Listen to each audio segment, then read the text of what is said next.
Salut à tous, j'espère que vous allez bien. Et aujourd'hui on parle changement. Alors oui, on parle changement en fait en 4 étapes. Quelles sont ces 4 étapes? En fait, ce sont 4 niveaux de compétences. Grâce en fait à ces niveaux de compétences, vous allez pouvoir changer n'importe quelle habitude que vous avez. Il est scientifiquement prouvé qu'il faut 21 jours pour changer une habitude.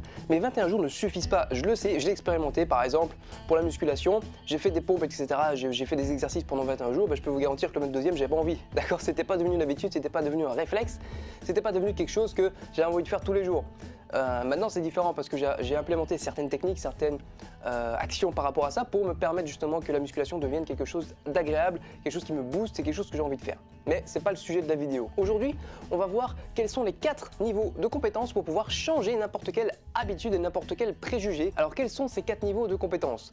Premièrement, vous êtes inconsciemment incompétent.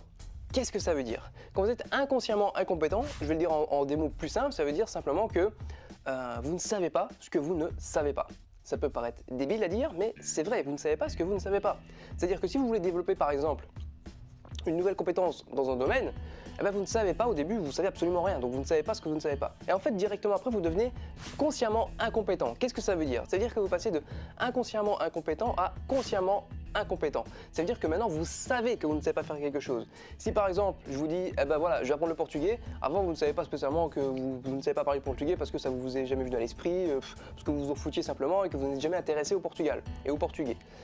Et bien en fait maintenant, directement après, vous devenez consciemment incompétent. Vous dites, ah oui c'est vrai, je ne connais pas le portugais, je ne sais pas comment ça se passe, etc. Je vais peut-être me renseigner. Et ensuite, avec de l'entraînement, avec de la pratique, vous devenez consciemment compétent. C'est-à-dire que vous développez au fur et à mesure des compétences, mais vous devez toujours réfléchir. Par exemple, la voiture, c'est un très bon exemple. Du portugais, c'est un peu compliqué. La voiture, c'est un très bon exemple. Vous allez tout de suite comprendre. C'est-à-dire qu'au début, vous êtes inconsciemment compétent. Quand vous êtes gamin, vous savez même pas que une voiture, ça se conduit, vous savez même pas la mécanique, comment ça se passe, etc. Mais quand vous devenez ado, vous devenez consciemment incompétent parce que vous avez envie de conduire la voiture. D'accord? Vous dites, moi j'ai envie, j'aime bien ça, je me la pète, etc. J'aime bien ça. Et du coup, vous allez apprendre à rouler et vous devenez au fur et à mesure consciemment compétent. Ça veut dire que vous devez absolument penser à faire les actions. Vous devez penser à passer les vitesses, vous devez passer à embrayer, vous devez penser à mettre le clignotant, à tourner, etc. Donc vous devenez consciemment compétent. C'est une phase qui est, je dirais, un peu désagréable parce que faut tout le temps se rappeler de comment faire, etc. On cale et tout ça. C'est pour ça que la voiture, c'est un très bon exemple et facile à comprendre. Mais ensuite, vous devenez au fur et à mesure, plus vous pratiquez en fait, et plus vous devenez inconsciemment compétent. C'est la dernière étape, l'étape numéro 4, le niveau 4 de compétence. Être compétent, être inconsciemment compétent, ça veut dire que vous n'avez plus besoin de réfléchir quand vous conduisez par exemple. Vous conduisez, vous réfléchissez même plus à embrayer, à passer les vitesses, c'est automatique. Et là c'est devenu justement un automatisme, c'est devenu une nouvelle habitude. Donc si vous voulez développer une nouvelle habitude dans un domaine que vous ne connaissez pas, vous êtes tout d'abord inconsciemment incompétent, ensuite vous êtes consciemment incompétent. Vous ne savez pas et vous commencez à vous instruire, vous commencez à faire des recherches sur le domaine. Et ensuite vous êtes consciemment compétent. Donc là, vous commencez justement à apprendre, vous dialoguez avec quelqu'un, vous appliquez justement toutes les techniques que vous avez apprises et après, vous devenez finalement inconsciemment compétent, le Saint Graal, je dirais, la nouvelle habitude qui fait partie de vous. Voilà, c'était une vidéo assez courte, j'avais envie de vous expliquer un petit peu ça, les 4 niveaux de compétences qui sont peut-être un petit peu moins, je dirais, connus aujourd'hui. Avant, ça c'était pas mal répandu, aujourd'hui, ça l'est un peu moins.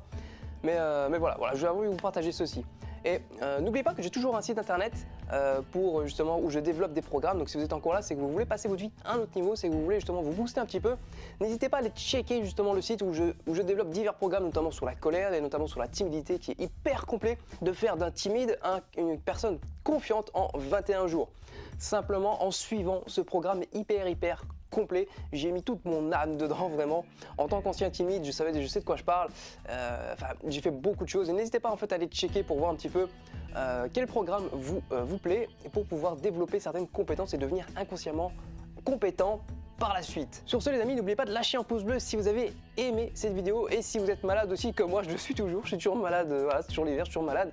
N'hésitez pas à être solidaire en lâchant un pouce bleu et à partager surtout, que ce soit sur Facebook ou sur Twitter, c'est hyper important. Et n'oubliez pas de vous abonner si c'est pas encore fait. Sur ce les amis, n'oubliez pas que la vie est un jeu. Alors, amusez-vous bien. Ciao!